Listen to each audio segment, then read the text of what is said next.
Welcome, dear listener, to a calm passage through the history of Final Fantasy VII.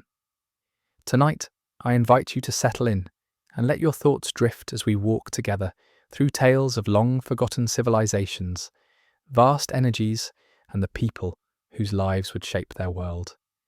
Make yourself comfortable, breathe deeply, and picture a world waiting to reveal its secrets. Our journey begins not in bustling cities or towering structures, but thousands of years ago, with the planet's earliest caretakers, the Cetra. The Cetra, often called the Ancients, were unlike any other people. They did not dominate the land with heavy tools or sprawling cities. Instead, they moved gently across its surface, guided by something deeper, a voice only they could hear, the voice of the planet itself. To them, the world was alive, filled with whispers of wisdom and streams of energy flowing beneath every rock and blade of grass.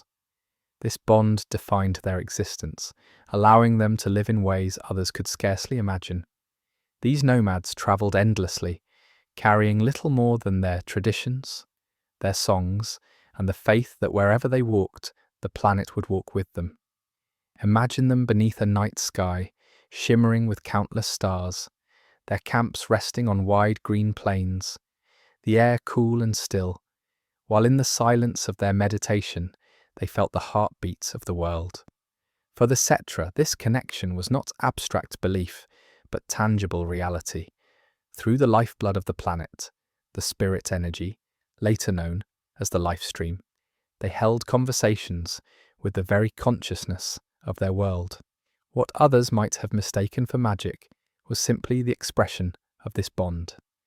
A Cetra could touch barren soil and coax forth crops.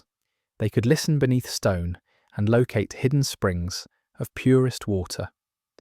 With gentle gestures, they could mend scars left upon the earth, sealing the planet's wounds as though it were flesh and blood. Their most sacred practice was called spirit walking. In this deep state of meditation, a Cetra could set aside their human senses and commune directly with the planet's will. It was said that during spirit walking, time itself seemed to slow, and the voice of the world would ring like a clear bell in the stillness of their minds. Though they wandered, the Cetra did not live without structure. Along their paths they created cities, temporary homes that blended into the land rather than altering it. None was more extraordinary than the forgotten capital, hidden far to the north. It was not built stone upon stone, as other people built their dwellings. Instead, it was grown, shaped by harmony between Cetra arts and natural crystal formations. The heart of this city was the crystal prayer room, a place where the most gifted could gather, linking their energies until the very planet itself seemed to speak aloud through them. Not all humans chose the path of the ancients. Some grew weary of wandering, preferring fixed villages and steady lives. These settlers the Cetra called spirit folk. Though they lacked the deep communion with the planet, the Cetra did not treat them as lesser beings. They would often stop at such settlements, offering blessings for crops or healing for the sick, yet their greatest knowledge they kept to themselves, for they knew that some secrets must remain sacred. Their philosophy of life and death reflected this same reverence. To the Cetra, death was no end. They understood that when any being passed away, its spirit energy returned to the planet, carrying with it all memories, joys, and sorrows. This return was not feared but celebrated, part of the eternal cycle of renewal. Their lives were dedicated to nurturing this flow, believing each generation's purpose was to enrich the planet's spirit, so that future lives might rise stronger.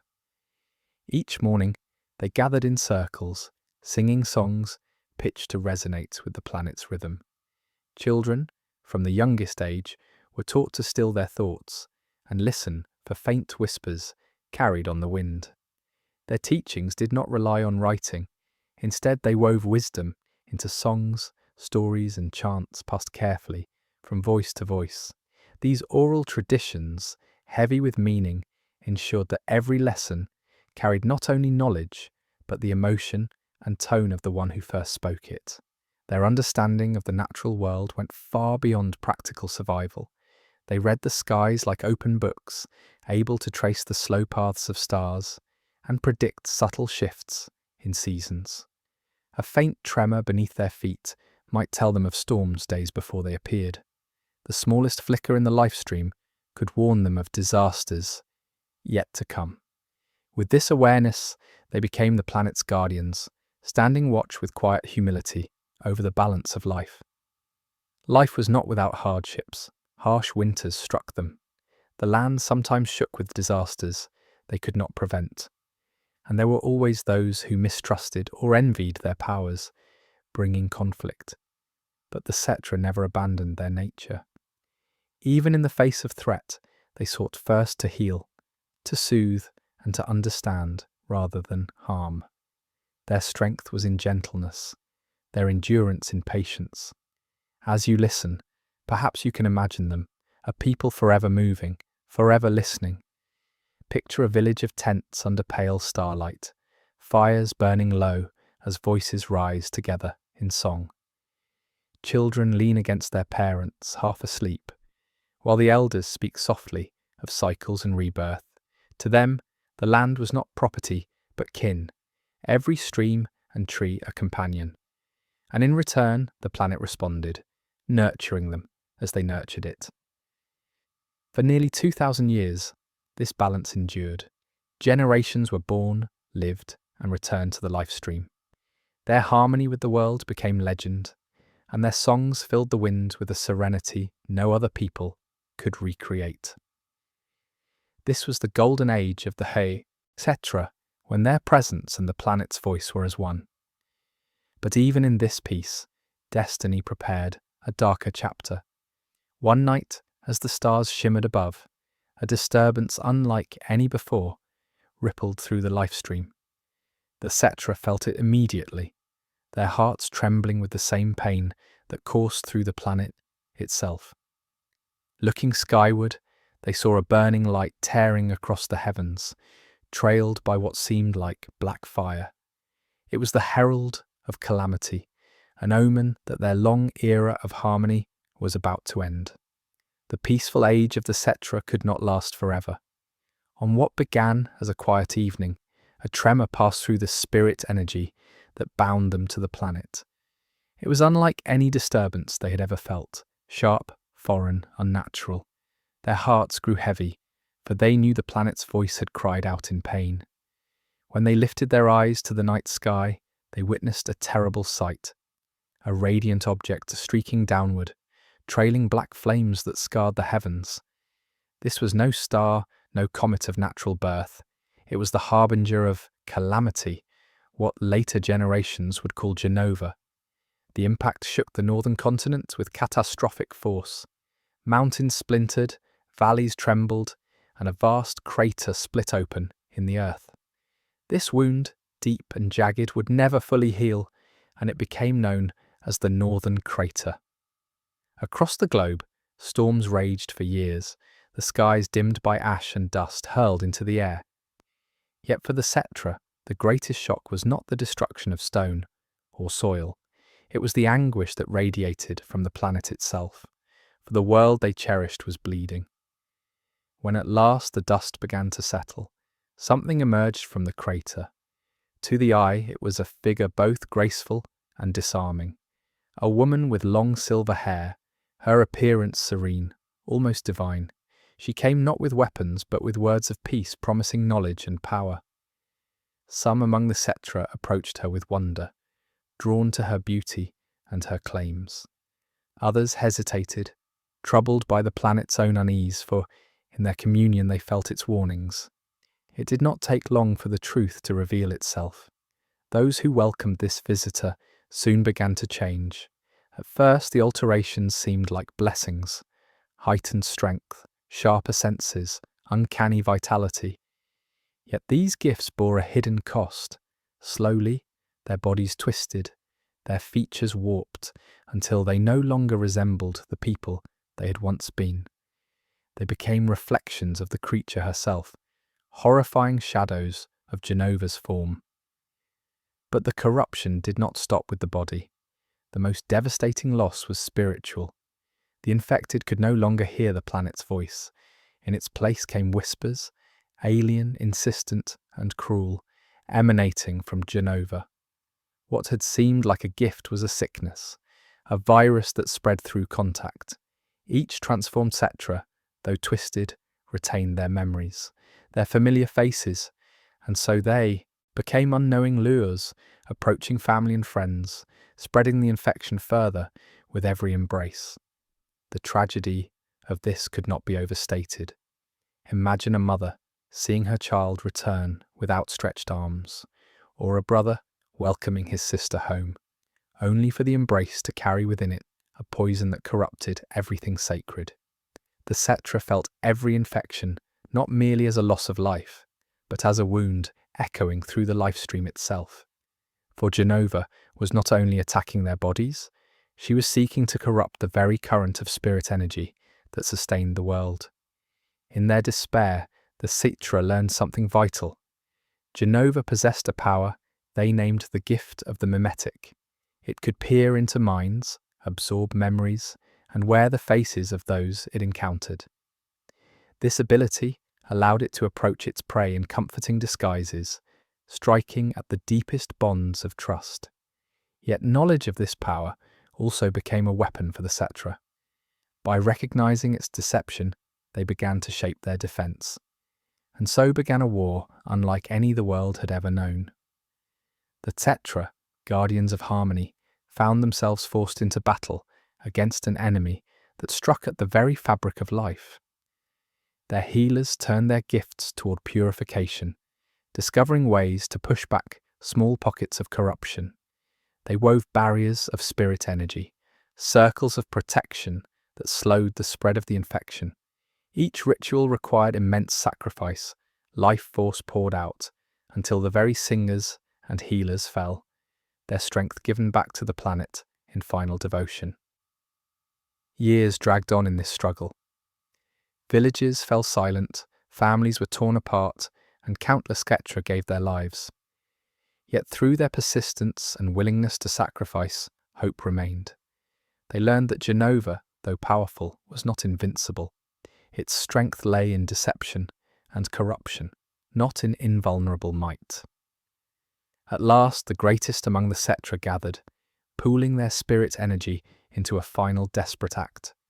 They could not destroy Genova completely. The being was too resilient, its essence too alien, but they could bind it. Through songs older than memory and energies drawn from the deepest currents of the life stream, they wove a prison of crystal. This living containment grew around Genova, locking it within the wound of the northern crater.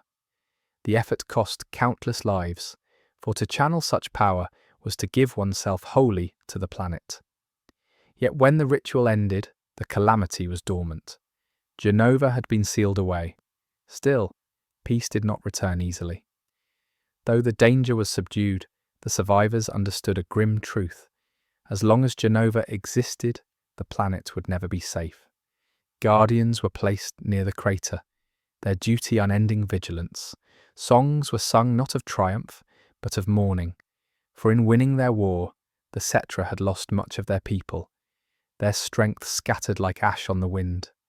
The balance of the world had shifted. Where once their days were filled with travel and harmony, now shadows lingered in memory. The Cetra carried the burden of what they had endured, and the planet itself bore a scar no time could erase. And yet, in their grief, there was still reverence. For they had acted not out of vengeance but out of duty, to shield not only themselves, but all life. They had given their own energy, their very existence, to protect the cycles of birth, death, and rebirth. Their sacrifice became part of the life stream, strengthening the flow for generations yet to come. Thus ended the age of innocence. From the sky had come a false star, a harbinger draped in beauty, carrying ruin within. From it rose war, sorrow, and loss beyond reckoning. But it was also the moment that revealed the Cetra's truest nature, their willingness to lay down everything for the world they loved. As the crystal prison settled deep within the wound of the earth, Silence returned to the crater. The sky, still darkened by years of storms, began to clear. But though the heavens calmed, the memory of that burning descent, of families torn apart, of voices silenced forever, would remain within the songs of the Cetra. It was a reminder that harmony, once broken, could never be restored without cost. And so the planet slept uneasily, scarred but alive, waiting for the next chapter of its long story to unfold. Though Genova had been sealed, the planet itself did not rest easily. The wound carved into its surface still bled with pain, and deep within the life stream, a decision was made. The world, vast and alive, turned its power inward to create defenders, living colossi that would serve as protectors should such a calamity ever return. These creations were unlike any ordinary life. They were immense, crystalline beings infused directly with the planet's consciousness. To the Cetra, they became known simply as the weapons. The weapons were not machines, nor were they mindless beasts. They were extensions of the planet itself, born from necessity, endowed with will, and shaped for war. Each embodied an aspect of the earth, designed to act as both guardian and executioner, their forms as majestic as they were terrifying. Though they would sleep for countless years, their existence would change the course of history. The first of these creations was Sapphire Weapon, guardian of the seas. Imagine an immense form rising through the waters, its armour shimmering in shades of deep blue, catching the light like a vast sapphire gem. Its body, sleek despite its colossal size, was made to glide with the grace of a dolphin, though it dwarfed even the largest of ships. The ocean was its domain. From the crushing depths, it could channel immense pressure into focused blasts of energy, unleashing devastation that no vessel could withstand. The Cetra recorded that Sapphire Weapon's very presence stirred the tides, as if the seas themselves moved with its will. Upon the land strode Diamond Weapon, sentinel of the earth. Its body gleamed with a crystalline brilliance, its surface reflecting light in prismatic rainbows. Towering higher than mountains, it marched across plains and valleys, with heavy steps that made the earth tremble. Diamond Weapon's size alone was a terror, but its long-range energy attacks ensured no foe could approach the planet's surface unchecked. Yet for all its destructive power, its beauty was said to be breathtaking. A prism of living light striding across the horizon, both awe-inspiring and dreadful. Among the weapons, perhaps the most versatile was Ultimate Weapon. Unlike its siblings, it was not bound to one domain. Its armour pulsed with a dark violet hue streaked by living veins of energy, like blood flowing beneath the surface.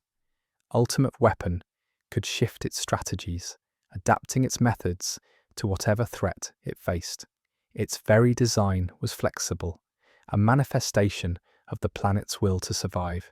Some records describe it as Judgment incarnate, a creature that could channel the core of the life stream into devastating assaults. In it, the planet placed its final answer, the embodiment of ultimate retribution. Beneath the sands dwelled Ruby Weapon, the guardian of the deserts. Its body gleamed a deep crimson, layered like the strata of the earth. With massive claws, it could carve through stone and metal as though they were nothing more than paper. Ruby Weapon possessed the uncanny ability to move through solid ground as easily as a fish through water. Its purpose was to defend the planet's hidden layers, the deep places where the life stream flowed in greatest abundance. To those who glimpsed its form rising from beneath the dunes, it seemed as if the desert itself had awakened, shaped into a monstrous protector. The last and deepest of the guardians was Emerald Weapon, dweller of the ocean's abyss. Cloaked in radiant green crystal, its body shimmered like polished emerald under faint beams of light that reached the ocean floor. Designed to guard the Mako Springs, those sacred points where the life stream welled up from the planet's core, Emerald Weapon endured pressures that would crush all other life. It could conjure protective fields strong enough to keep corruption at bay, maintaining the sanctity of the planet's deepest lifeblood. Legends say that, in its stillness, it resembled a glittering monument, until it stirred and the seas themselves bent to its power. Together, these 5 guardians formed the planet's immune system, vast living fortresses scattered across earth, sea, and desert. Yet what made them remarkable was not their size or strength alone. They were connected, each carrying a fragment of the planet's awareness, each able to communicate silently across great distances. To the Cetra, it was as though the planet had split its mind into 5 bodies, each a sentinel awaiting the call to rise. Their armour was more than protection. The crystalline lattice of their forms acted as conduits, channeling the life stream itself. Through this structure, they could regenerate wounds, draw upon near-limitless energy, and unleash devastating attacks. In a sense, they were nearly immortal, so long as their connection to the planet remained unbroken. To fight them would have been to fight the planet's own will. And yet, for all their grandeur, they never awakened during the Genova crisis. The Cetra's sacrifices had been enough. Through their rituals and their willingness to give their lives, they had sealed the calamity away before the weapons were called to battle. In this way, the weapons remained unblooded, their power untapped. The planet, perhaps out of mercy, allowed them to slumber. The Cetra understood their significance. Songs were composed to describe these guardians, blending awe with sorrow. For though they were protectors, their existence was also a grim reminder. The planet itself had been forced to prepare for war. Where once there had been harmony, now there lay scars deep enough to give birth to living titans. These creations were symbols of both the planet's resilience and its fear. One by one, the weapons sank into their resting places. Sapphire disappeared into the wide oceans, its glow swallowed by endless depths. Ruby buried itself beneath shifting sands, hidden beneath the desert's silence. Emerald sank to the seabed, curling into eternal stillness among black chasms. Diamond stilled its heavy steps, becoming as unmoving as the cliffs it resembled. An ultimate weapon vanished into shadow, unseen yet always felt, like judgment waiting beyond the horizon. There they would remain in uneasy dormancy. Their purpose was clear. Should another calamity threaten the cycle of life, they would awaken. Until that time, the world would carry their presence as a memory carved into its very soul. For the Cetra, this knowledge was sobering. They had endured the agony of Genova. They had given everything to preserve life. And yet the planet's own defense was not their healing, but the creation of weapons vast enough to level civilizations. It was a reminder that the world itself was willing to destroy in order to protect. Harmony and devastation were both threads woven into its design, and so the weapons became part of the planet's hidden history. The Cetra spoke of them not as legends, but as warnings, slumbering titans who existed only because the balance of life had once been broken. They were guardians, yes, but they were also the embodiment of fear, that if another calamity arrived, the world would rise in wrath. As centuries passed, the songs of the Cetra faded into whispers. Their numbers dwindled and their memory blurred. Yet the weapons remained, unseen, patient, silent. Like mountains, they endured the passing of time, and though they never stirred in those long years, their presence lingered in the planet's heartbeat, a quiet reminder that beneath still waters and shifting sands, the guardians of the world lay waiting. Thus the age of peace never truly returned. Even in slumber, the weapons marked a turning point, a line between what had been and what could never be again. The planet had shown that when harmony is shattered, even nature itself must arm for war. Centuries passed after the sealing of Genova. The weapons slumbered deep within the world, and the Cetra who had once filled the earth with song grew fewer and fewer. Over time, their ways faded, their voices softened to legend, until humanity walked more firmly upon the surface of the planet. It was in this age that another kind of power began to rise, not born from harmony with the planet, but from ambition, technology, and a hunger that seemed endless. At first it appeared harmless. A small company, modest in scope, manufactured weapons for regional conflicts. This enterprise bore the name Shinra. It was no more remarkable than any other industry of its kind. Just another firm supplying the tools of war in a world still recovering from ancient scars. Yet its founder possessed a keen sense for opportunity. Where others saw limits, he saw possibilities. His skill in identifying promising technologies and markets would set Shinra on a path toward dominance. The company's early breakthrough came not in weapons, but in engines. Shinra engineers designed military vehicles with efficient, powerful systems, engines that soon outclassed their rivals. From this foundation, their expertise in energy systems grew. What began as engines of war quickly expanded into broader technology. Generators for towns, machines for industry, and systems to bring light where once there had been only shadow. And then, in the midst of this progress, came the discovery that would change everything. A young researcher within Shinra's science division, while studying fragments of ancient Cetra texts unearthed from ruins, noticed references to the planet's spirit energy. This energy, known to the ancients as the voice of the world, was something ordinary people could not perceive. But through careful analysis and experimentation, this scientist reached a startling conclusion. Perhaps this spirit energy could be harnessed, extracted, and transformed into power. The theory became practice. In hidden laboratories, the process was refined, and what the Cetra had called the life stream became Mako in the language of science. Mako could be drawn from beneath the earth, converted into electricity, and distributed as energy. The first Mako reactor, small and unassuming, was built in the mountains near the site that would later become Midgar. Its results were astonishing. A single facility could produce enough energy to sustain multiple cities. The efficiency was unmatched, thousands of times greater than coal, oil, or any fuel known before. Where once entire industries struggled to light a single city, one reactor could illuminate whole regions. The leadership of Shinra, recognizing the immense value of this discovery, began a careful campaign of expansion. They did not announce themselves as conquerors, but as benefactors. Cities suffering energy shortages were approached with contracts, the promise of clean, limitless power, and offers of jobs and stability. One by one, towns accepted. Slowly, almost invisibly, Shinra's influence spread like roots across the earth. A pattern emerged. First, a reactor would be constructed near a settlement. Then came offers of employment, drawing local populations into Shinra's orbit.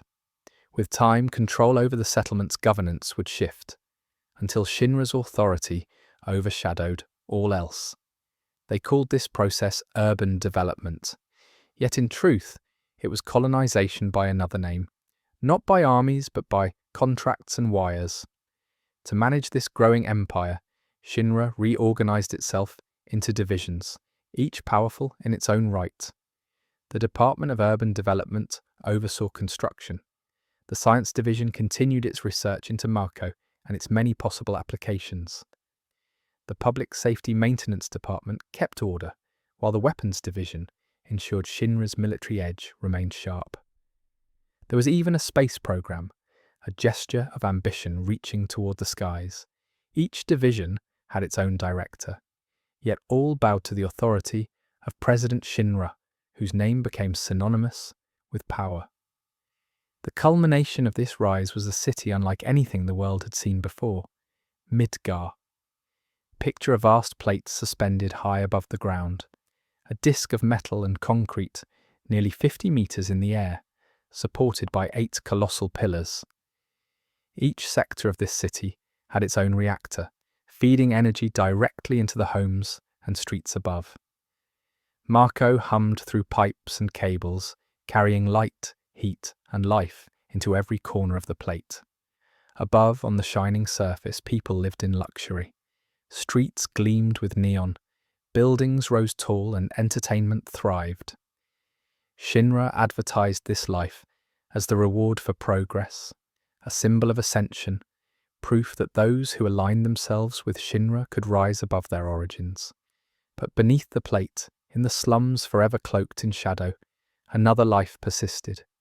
The people there lived under constant twilight, their homes built from scraps, their air thick with smoke. They received none of the comfort their labour produced, though the reactors above drew energy from beneath their very feet. In the centre of Midgar, Shinra Tower stood like a monument to dominance. 70 stories tall, it was more than headquarters. It was a throne, a declaration of control. From its upper floors, executives looked down upon the city, gazing through clear skies above the smog. To them, the consequences of their power were invisible, hidden below. Shinra understood that power required more than reactors and weapons. It required image. They cultivated their reputation with care, sponsoring art, entertainment, and even scientific advancement. They created a news network to shape public perception, celebrating each new achievement while concealing the costs. Many came to believe Shinra was leading humanity into a golden age, delivering prosperity and progress unmatched in history. And to enforce their will, they relied on more than soldiers. Among their specialized groups were the Turks, officially the investigation sector of general affairs. Their duties ranged from espionage to covert operations, always working in the shadows to ensure Shinra's dominance remained unchallenged. Step by step, Shinra transformed from a small weapons manufacturer into the greatest force on the planet. They had taken the lifeblood of the world, repackaged it as energy, and built a city that glowed like a beacon across the horizon. Yet beneath the brilliance, the cost was already mounting. The life stream was not an infinite well. With each reactor, more of the planet's essence was drained, leaving scars unseen by the people above. To Shinra's leaders, this was irrelevant. Progress, profit, and control outweighed all else. Midgar stood as both triumph and warning, a marvel of human ingenuity and a shadow of imbalance spreading across the world. Where once the Cetra had sung to heal the planet, now engines roared to strip it bare. The rise of Shinra marked a turning point in history. For the first time, it was not ancient calamities or alien invaders that threatened the planet, but humanity itself, driven by ambition to harness what was never meant to be owned. As Shinra's influence deepened, so too did its hunger for control. Power plants and towering cities were not enough. The company sought something greater. Warriors who could embody the very strength of the planet. Soldiers who would stand as living proof of Shinra's supremacy. From this ambition came one of their most secretive and influential projects, the Soldier Program. The idea was deceptively simple, yet revolutionary in execution. What if human beings could be infused with the planet's very essence, reshaped by exposure to concentrated Mako energy? If successful, such individuals would possess abilities far beyond normal human limits.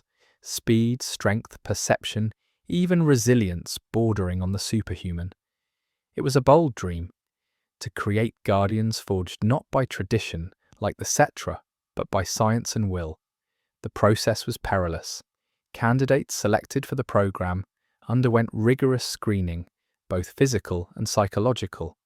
Only those with particular genetic markers and mental stability were considered even remotely compatible with the transformation. Many who attempted the procedure did not survive. Those who did emerged changed forever. Their bodies adapted to channel Mako, granting enhanced reflexes and heightened awareness. Their minds, however, often bore invisible scars. The most visible sign of their transformation was in their eyes, which glowed with an otherworldly green-blue light. These luminous eyes became the mark of a soldier, a symbol that fascinated civilians while concealing the pain that created them. Soldiers were organized into 3 classes. Third class formed the foundation, recruits who had survived the initial exposure to Mako and received basic enhancements. They served as the backbone of the program, carrying out routine missions and establishing Shinra's presence in conflicts around the globe. Though their abilities surpassed ordinary infantry, their powers were measured, manageable, a cautious step into a dangerous experiment. Above them stood second class. These individuals had proven not only their physical resilience but also their ability to withstand deeper levels of Mako exposure. Their powers were greater, their senses sharper, and their roles more demanding. They often mentored third-class recruits, passing down discipline and skill while carrying out more perilous assignments themselves. At the pinnacle stood first class, the rarest of all. Fewer than a dozen existed at any time, their names whispered with reverence. These warriors were the embodiment of Shinra's dream, capable of turning the tide of battles single-handedly. They carried themselves with an air of legend, their reputations celebrated in both military reports and Shinra's propaganda. To the world, first-class soldiers were heroes. To Shinra, they were living weapons. The transformation, however, was never simple. The infusion of Mako energy often brought hallucinations, vivid and disorienting. Some reported visions of voices not their own, fragments of the life stream pressing into their thoughts. Shinra dismissed these experiences publicly, but privately they monitored them closely, wary of the psychological toll. The constant treatments required to stabilize enhancements meant soldiers were bound to Shinra for life, dependent on the very company that had altered them. Daily life for these enhanced warriors reflected their unique condition. Their quarters within Shinra headquarters were built with special accommodations, sound-dampened rooms, adjustable lighting, and controlled environments to ease the strain of heightened senses. Training facilities were equipped with reinforced structures capable of withstanding the immense force of their sparring sessions. Medical teams remained on call, for even with adaptation their bodies demanded constant monitoring. Combat training pushed them beyond what ordinary humans could endure. They were taught not only to fight but to wield weapons impossible for others to lift. Among these, the most iconic was the Buster Sword, a massive blade so large it seemed impractical, yet perfectly suited to the strength of a soldier. Forged as a symbol of honor, it was less a tool of war than a statement of identity. To carry it was to declare oneself among the elite. Passed from mentor to student, it became a living legacy, bearing not only steel but memory. Each soldier also trained in specialized combat styles, tailored to their unique abilities. They performed maneuvers that would appear as impossible to the unenhanced, leaping great distances in full armor, moving faster than the eye could follow, striking with force that shattered steel. To witness a soldier in battle was to see the boundaries of human potential rewritten, yet the price was heavy. Their heightened senses often overwhelmed them, the rush of sound and light becoming unbearable. Some experienced disorientation, others paranoia. A few broke entirely under the strain, their brilliance consumed by instability. Shinra quietly removed such failures, erasing them from records. To the public, only the legends remained, and legends were carefully crafted. Shinra's propaganda machine painted soldiers as noble champions, protectors of peace and symbols of progress. Posters and broadcasts showed glowing eyes not as marks of experimentation, but as signs of destiny. Young people across the world dreamed of joining their ranks, never knowing the hidden costs, the failed candidates, the painful treatments, the uncertain futures. To civilians, soldiers embodied hope. To Shinra, they were leverage, proof that the company held the key to human evolution. Each success justified further experimentation, further control, further dependence on Mako. The program did not simply shape soldiers, it reshaped society, altering dreams, ambitions, and even definitions of strength. But behind every gleaming pair of eyes was a story of transformation, of sacrifice, and of choices made by others in the name of progress. Every soldier carried both pride and burden. Their existence, like the reactors that powered the cities above, was built upon the same foundation: the extraction of the planet's essence, refined into power at immeasurable cost. And yet, in the silence between battles, some among them spoke of honor, not as a tool of propaganda, but as something living and fragile, to be protected despite the system that had created them. In those quiet words lay the first cracks in Shinra's carefully built facade, hints that beneath glowing eyes still beat human hearts, yearning to define their own meaning. The soldier program stood as one of Shinra's greatest achievements and darkest secrets. It was a testament to ambition's reach, to humanity's willingness to twist life itself in pursuit of power. It created legends that would be remembered for generations and shadows that would linger just as long. The story of Shinra's rise cannot be told without pausing at one of its most secretive and fateful undertakings, the Genova Project. What began as a scientific expedition would set in motion consequences that echoed far beyond laboratories and reports, reaching into the lives of heroes and tragedies alike. It began when Professor Gast, one of Shinra's most brilliant scientists, led an expedition into the northern crater. There his team uncovered what they believed to be the preserved remains of an ancient. To Gast, this was a moment of reverence. He saw in those remains a possible key to understanding the Cetra, their lost civilization, and their extraordinary abilities. His earliest work was gentle, marked by careful observation and the hope of learning rather than exploiting. The discovery was moved to Shinra Manor in Nibelheim, a looming estate in the mountains, its basement converted into a state-of-the-art laboratory. There, sealed in containment, the remains rested under watch. Gast's team included younger scientists, each with ambitions of their own. Among them was Lucretia Crescent, brilliant and dedicated. Her research focused on the possibilities of cellular integration. At her side, at least in spirit, was Grimoire Valentine, her research partner, who tragically lost his life in the early stages of the work. His son, Vincent Valentine of the Turks, was stationed to guard the facility. In those halls, threads of science and personal lives intertwined. Vincent grew close to Lucretia in the wake of her grief, but fate, as always, was not kind. For while Gast approached the remains with caution, others saw opportunity. Chief among them was Professor Hojo, whose ambition outpaced any restraint. Where Gast saw an ancient, Hojo saw potential for experiments that might create something new, hybrids of human and Genova cells. The project soon diverged into two competing branches.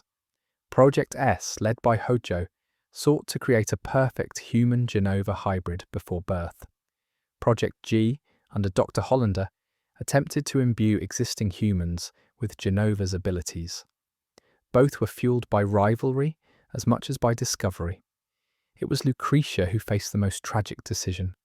Pressured by Hojo and haunted by visions of a future she could not fully comprehend, she agreed to allow her unborn child to be used as part of Project S. Despite Vincent's desperate pleas to stop her, she submitted. The process introduced Genova cells directly into the developing fetus. When the child was born, his silver hair and sharp feline green eyes revealed the mark of this fusion. He would be named Sephiroth, a child destined to carry both legend and burden. The price was immense. Lucretia's body weakened from the ordeal, and her spirit was consumed by regret. Unable to face what she had done, she retreated to a crystalline cave, where her body entered a suspended state, preserved by the very experiments she had helped create. Vincent, grievously wounded after confronting Hojo, was unwillingly subjected to further experimentation himself, left to linger in a coffin deep beneath Shinra Manor, tormented by guilt and failure. Meanwhile, Project G unfolded along a different path. Dr. Hollander experimented by introducing diluted Genova cells during pregnancy, leading to the birth of Genesis Rhapsodos. A similar process gave rise to Angel Hewley. Both children grew into soldier first-class operatives, their lives entwined with the legacies of the project. Genesis, with his love for the epic poem, Loveless carried himself with theatrical conviction, seeing in its verses a prophecy that mirrored his existence. Angeal, by contrast, lived with quiet honour, his buster sword held not as a weapon, but as a symbol of family pride and dreams. Together with Sephiroth, they formed a triad that defined an era of soldier. It was not only scientists and test subjects who shaped these years. Around them, other figures played vital roles. Director Lazard, Shinra's illegitimate son, carried a hidden resentment beneath his professional demeanour. Though he led Soldier with discipline, he quietly wrestled with divided loyalties and dreams of revenge against the company that had cast him aside. Among the Turks, shadows of Shinra's will, loyalties were often tested. Cisne, though officially an operative, revealed compassion more than once, quietly aiding Zack Fair even when duty suggested otherwise. Tseng maintained a careful balance, respectful of Aerith, yet bound to Shinra's commands, embodying the conflict between duty and conscience. Zack Fair, Angeal's student, brought warmth and humanity into this web of intrigue. Nicknamed the Puppy for his boundless enthusiasm, Zack embodied Angeal's ideals of honour and dreams, carrying them forward even when the weight of betrayal and tragedy pressed down. His story became a thread of light in a tapestry woven with secrets and sorrow. Dr. Hollander, unable to accept the limitations of his theories, grew increasingly desperate, clashing with Hojo in a rivalry that fueled reckless experiments. His path, consumed by pride, spiraled toward downfall, and yet, through his failures, echoes of Project G persisted, shaping Genesis and Angeal's destinies in ways no calculation could have predicted. Through all of this, Shinra's propaganda machine continued to paint a portrait of progress. Soldiers were celebrated, their glowing eyes turned into symbols of heroism. The public never saw the failed experiments, the hidden laboratories, or the grief of those altered beyond recognition. They saw only legends, Sephiroth, Genesis, Angeal, standing tall as champions of Shinra's world. But beneath the surface, the truth was more fragile. The Genova project had not given humanity answers about the ancients. It had instead planted seeds of tragedy that would grow into conflict. The stories of Genesis, Angeal, Sephiroth, and Zack were not isolated tales, but echoes of choices made in dim laboratories, of ambitions pursued without thought for cost. The legacy of the project was not found in scientific reports or Shinra records. It lived in the struggles of those it touched, in the way they wrestled with honor, identity, and destiny. Some embraced their altered existence, others resisted, and still others fell into despair. Yet together, their lives formed a narrative that reshaped the planet's history. The Cetra had once spoken of the life stream as a cycle of healing. The Genova project twisted that wisdom, turning the planet's energy into an experiment, its lessons into weapons. From the ruins of the northern crater to the labs of Nibelheim, the echoes of those choices would ripple outward, touching every life that followed. And so, as this chapter closes, we see a world balanced precariously. Heroes were rising, but so too were shadows. Shinra's pursuit of power had created more than warriors. It had created fates intertwined with sorrow, love, sacrifice, and betrayal. The quiet tragedy of Angeal, the theatrical yearning of Genesis, the silent torment of Sephiroth, and the steadfast hope of Zack would together form the heart of a story yet unfolding.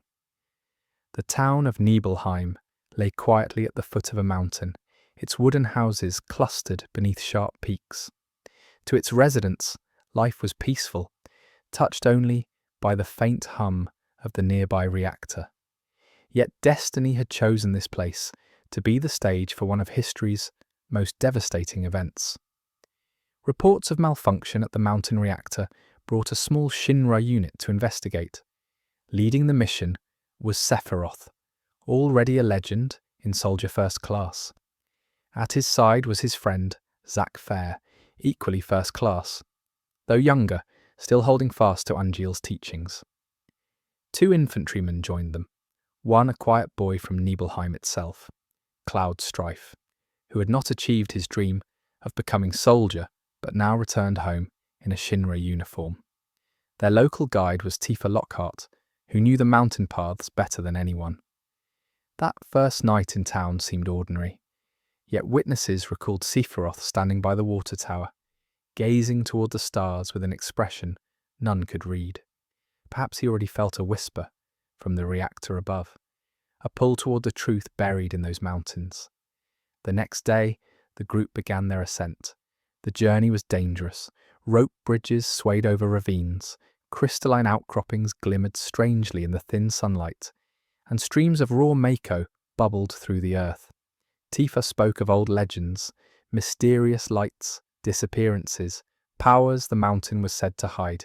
In those tales lay echoes of the Cetra, who had once considered the peak sacred.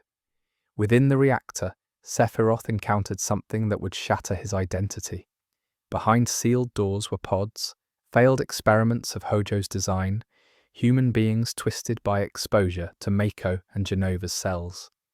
And deeper still lay a specimen labelled Genova, which Sephiroth was told was his mother. He withdrew into Shinra Manor, descending to its basement library. There, among decades of scientific records, he read obsessively. Days passed with little rest as he pieced together fragmented reports. Hojo's cold words, clinical notes, and hidden truths revealed the nature of the Genova project and his own origins. What he read convinced him that he was not merely human, but the heir of the Cetra, chosen to claim the planet from those he now saw as usurpers. Those who glimpsed him during that week described a man transformed. Once calm and composed, he now spoke of betrayal, of destiny, of reclaiming what was lost. Zack tried to reach him, but Sephiroth's words grew detached, philosophical, filled with bitterness. By the time he emerged from the library for the final time, his path was set. Nibelheim awoke to fire. Flames consumed its wooden houses, spreading fast under the night sky. Sephiroth had set the town ablaze before climbing toward the reactor once more, convinced Genova awaited him. For the survivors, the inferno was a nightmare without reason. For Shinra, it became something to erase. What followed was silence and cover-up. The town was rebuilt brick by brick, recreated so precisely that even its residents could barely tell it had been destroyed. But the people were not the same. Shinra placed employees in place of villagers, giving them new names and false memories. To outsiders, it was as if nothing had happened. Yet for Cloud and Tifa, survivors scarred by that night, the truth could not be hidden. Afterward, Zack and Cloud were captured, taken as subjects in Hojo's experiments. For 4 long years they endured torment in the depths of Shinra Manor. Cloud, weakened by Mako poisoning, slipped into near catatonia, his mind fractured and vulnerable. Zack, ever resilient, became his protector, carrying the weight of both their lives. When at last they escaped, it was Zack who bore Cloud across the wilderness. He spoke to his unresponsive friend about dreams, about Aerith waiting in Midgar, about the future they might yet share. Each step was a testament to loyalty, but Shinra pursued them, unwilling to let their experiments slip away. On a ridge overlooking Midgar, the pursuit ended. Shinra troops closed in, and Zack fought with everything he had.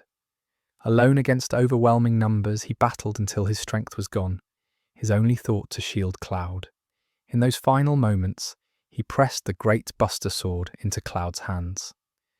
"For the both of us," he said, "you'll live. You'll be my living legacy." With those words, he entrusted not just a weapon, but a dream. Cloud, still poisoned by Mako and broken by trauma, crawled to Zack's side as the rain fell. In his fractured mind, grief and confusion twisted into something else. Memories blurred, his failures, Zack's stories, and his own buried desires fused together. When he rose at last, it was with Zack's sword upon his back and a false certainty in his heart that he himself had been soldier first class. It was not a conscious lie, but a shield his mind built to survive unbearable loss. Stumbling into Midgar, Cloud began a new life as a mercenary. He carried the Buster Sword and the echo of Zack's dreams. Yet within him lay a tapestry of memories, too tangled to unravel.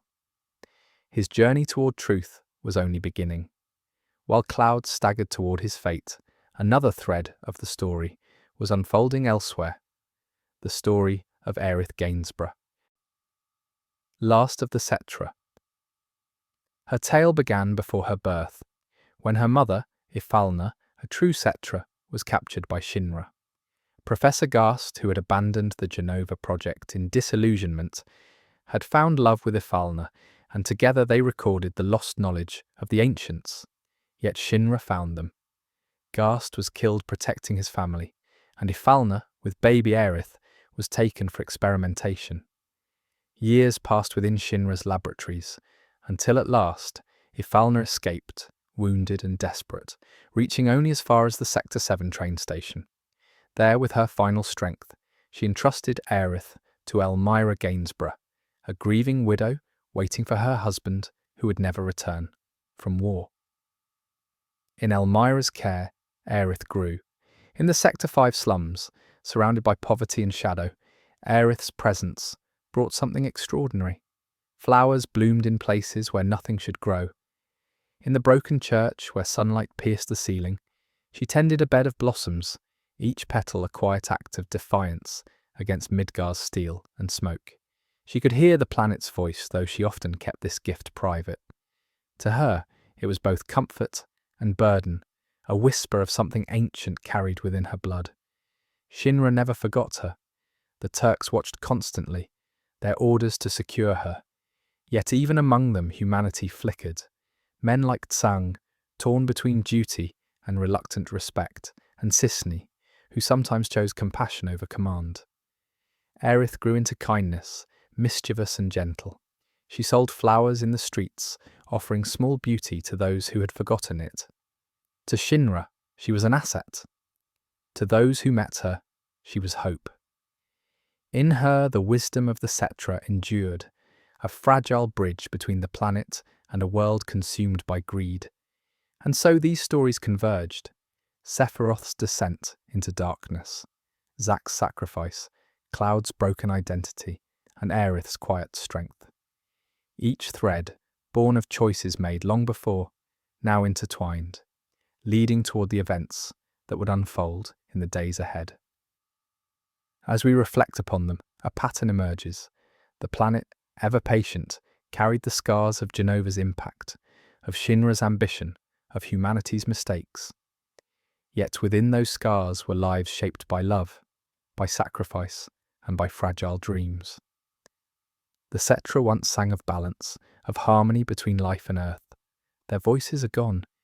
Yet in Aerith's flowers, in Zack's final gift, in Cloud's struggle to discover himself, and even in Sephiroth's tragic fall, echoes of that song remain. They remind us that even in an age of reactors and corporations, the simplest truths endure, that friendship can carry us when strength fails, that sacrifice can give meaning to another's life, and that hope, however fragile, blooms even in shadow. And with these threads, the story of Final Fantasy VII truly begins.